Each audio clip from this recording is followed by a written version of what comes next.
let's start by looking back at game one, Bruce. Excellent piece up at OilersNation.com. Would encourage everyone to go watch it with the video you have along with it. But we're being positive. What were the encouraging signs from the Oilers in game one? Well, I hope the article wasn't negative, because I didn't really think it was a negative game. No. I thought this was. I think it was you and I that were talking, and I said it elsewhere. I said, had the Oilers come back and won that game, I think this series would have been over in 5. I think you look at it, take the context of how this game one started. You had the Kings, who were healthy, Kings who were playing their lineup for a couple of weeks at least. Edmondson maybe in and out, but versus the Oilers, who traded for a guy who never really played. We have Evander Kane maybe coming in, not coming in, injuries all over the lineup, and then you lose somebody like Matthias Ekholm, and you're on the road. I am not a gambler, but that's a game that you probably would look at the Kings and take the money there. The fact that it ended up where it ended up, I think should be an uncomfortable thought for the Kings.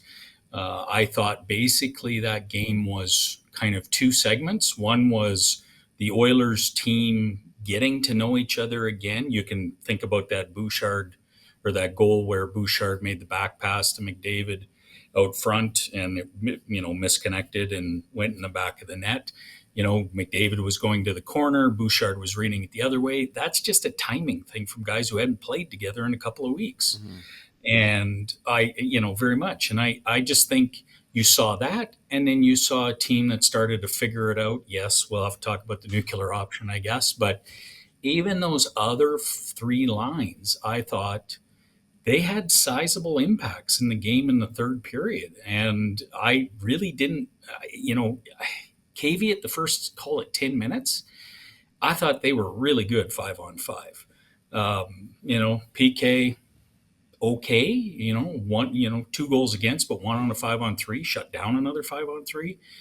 The guy that probably is decently responsible for the first power play goal against, not in the lineup tonight. I don't know. I left that game thinking there's more ceiling for the Oilers than the Kings. Yeah, I really did too.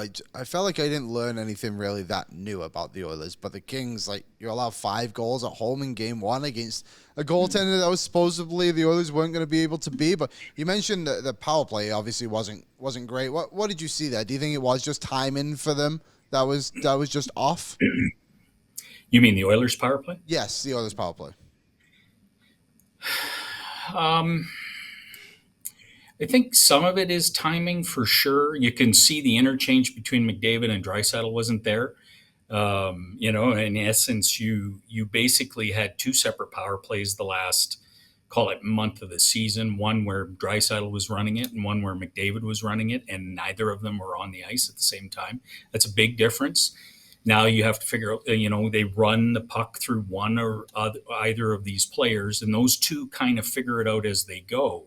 And when one of them is out, the other one just naturally takes it, right? So I think that's just a little bit of getting used to playing together with each other again. Hyman is probably the other part to this that I would point to. The coaching staff clearly thinks there's something there too, because Perry is seeing a little bit more time there. And, I'm not, could it be injury related? Something, it just, they're not quite the same forecheck or loose puck regathering from Hyman that you've seen in the past, and so Perry's, so there's a little bit of that there, but I think mostly it's just not having those 5 guys together. I was pretty surprised at the sort of general reaction from a lot of people about Jeff Skinner coming out of the lineup, because I looked at game 1 and went, well, you're not going to take, I wouldn't take out Janmark after what he did in game 1. He scored. I thought he was decent.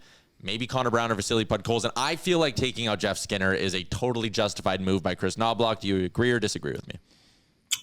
Well, the article I wrote, I wouldn't be surprised if Jeff Skinner or Victor Arvidsson came out of the lineup. And quite frankly, if Andrew Kane was a right shot, I wouldn't be as surprised that Victor Arvidsson would have come out of the game or out of the lineup tonight. The problem with Jeff Skinner, who I really quite like as a player, is he either has to play so far up the lineup or he can't play at all. And if he plays so far up the lineup, he's going to get competition that pushes him on some spots where he's not as effective, or at least it's discomforting to the coaching staff. And a lot of that is wall play in his own zone. And that happened a couple of times last night again, where they ended up playing a little bit more in their zone because Skinner had a hard time getting the puck out. I don't think he's bad at it by any stretch of the imagination, but you're just asking him to move up the lineup against in this case, a really good team in their top six. And, it's just the margins, and I wrote this today, the margin for error in playoff games, especially against the LA Kings, is very small. And so, yeah, I'm not surprised at all. He didn't just made a couple of plays that if you're picking somebody, it's easy to pick on him. What do you think John Klingberg is going to bring to the lineup tonight? I mean, I don't love that the Oilers are down to the 8th and 9th defenseman in the series already. Fun debate. Yeah, great debate.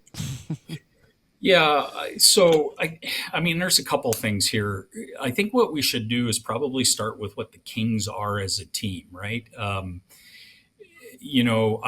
wrote somewhere, it might have been on the X, but that I felt Josh Brown was in the lineup because Paul Coffey thought the LA Kings were the LA Kings of yesterday, not today. This is not a high intensity, grinded out, ground and pound type forechecking. This is a team that trades chances. This is a team that's wildly erratic in the neutral zone, good and bad. And they want to go up and down the ice, and they'll do it from any zone on any transition puck. And so, that's not Brown. You can say a lot of things about Josh Brown, but just that part of his game isn't there. So the physicality piece isn't there. So that means there's going to be less work down low in their own zone. So, someone like a Klingberg or a Cam Dineen, quite frankly, shouldn't be pressed on that. The concern I would have with Klingberg is they're almost assuredly going to attack that side of the ice with him in transition. And I just don't love his ability to transition skate. And, I think it's a weak spot. Will he be able to outlet the puck better? Yes. Will he be able to give blows to guys who are playing both the PK and the PP and 5-on-5? Yes. Could he get exposed? Yeah, I think he could, but it'll be off the rush for sure.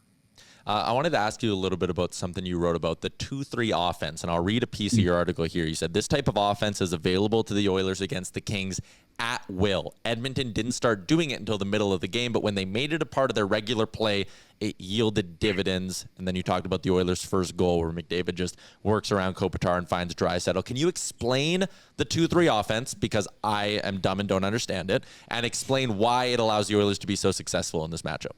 Yeah. So the 2-3 offense is really, it's just a simple play in which when you're set up inside the zone, you bring a forward with or without the puck, but mostly with the puck, back up top.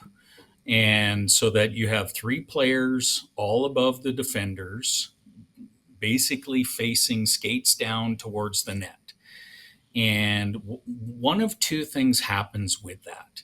Is you influence the defense into moving towards the top of the zone, and you can create seams and gaps in the middle of it, or you can create seams and gaps in behind it. So that's the one thing that can happen. The second thing is now you have a third guy, and it's likely a pretty high skill guy who has his toes faced towards the net and likely with the puck and has an ability to attack downhill. And so with speed against guys who are either stationary or backing up. And so, it creates some advantages.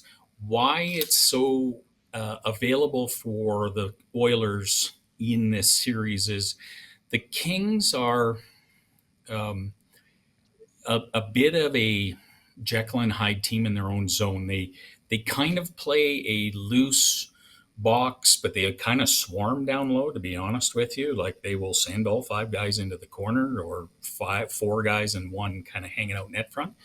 And then when it comes up top, sometimes you'll see their player come up with them. Sometimes you see or not, but there's no continuity to it. And so what had happened in that game last night was it created these east-west seams in the middle of the ice. Think about kind of the hash marks, top of the circle down to the bottom of the hash marks, these huge gaps. And that allowed the Oilers to go east-west with the puck, which was the first goal when McDavid made that beautiful tight turn. And, Leon, basically it's almost like he just bounces off his check into a little open spot and hits a jump shot, like it's basketball play almost, right? Like you get the puck to him in the open, takes a shot, and it just creates enough space in there that, it becomes damaging to a defensive team when you're facing this offensive caliber. So the way you would avoid this is you would just simply compact your defensive zone into a box plus one, and you would not let those high forwards stretch out too far and keep it's kind of like an LA Kings style or a Vegas Knights King style or Vegas Knights defense style. That would get you past that, but the Kings don't play like that, and it's certainly available. The one other editorial comment I'll make on it, the other positive thing it does, it takes, or at least limits the number of wasted point shots that come from this Oilers defense. And some of that is their fault, but some of it is the forwards' fault for not working into better options. And I talked about that in the article where Jeff Skinner just basically stood in the middle of the ice when all he had to do was come up top. And all of a sudden it was, you had a perfect 2-3 and lots of room to attack. It doesn't happen. Darnell Nurse in particular gets impatient. They send the puck to the net. Those are very difficult pucks to recover. Yeah, Dubnyk just talked about that with us, actually, about how those are that's as bad as a turnover in any other part of the zone, because you go from having the puck in a zone where you can score to now having a 50-50 face-off. And we've bitched about that so much, like getting to the net, getting traffic. And again, they scored 3 goals from right in front of Darcy Kemper. I will say it in the most simplest terms. You have to go to those areas to get those goals in those spots. You got one more for Bruce?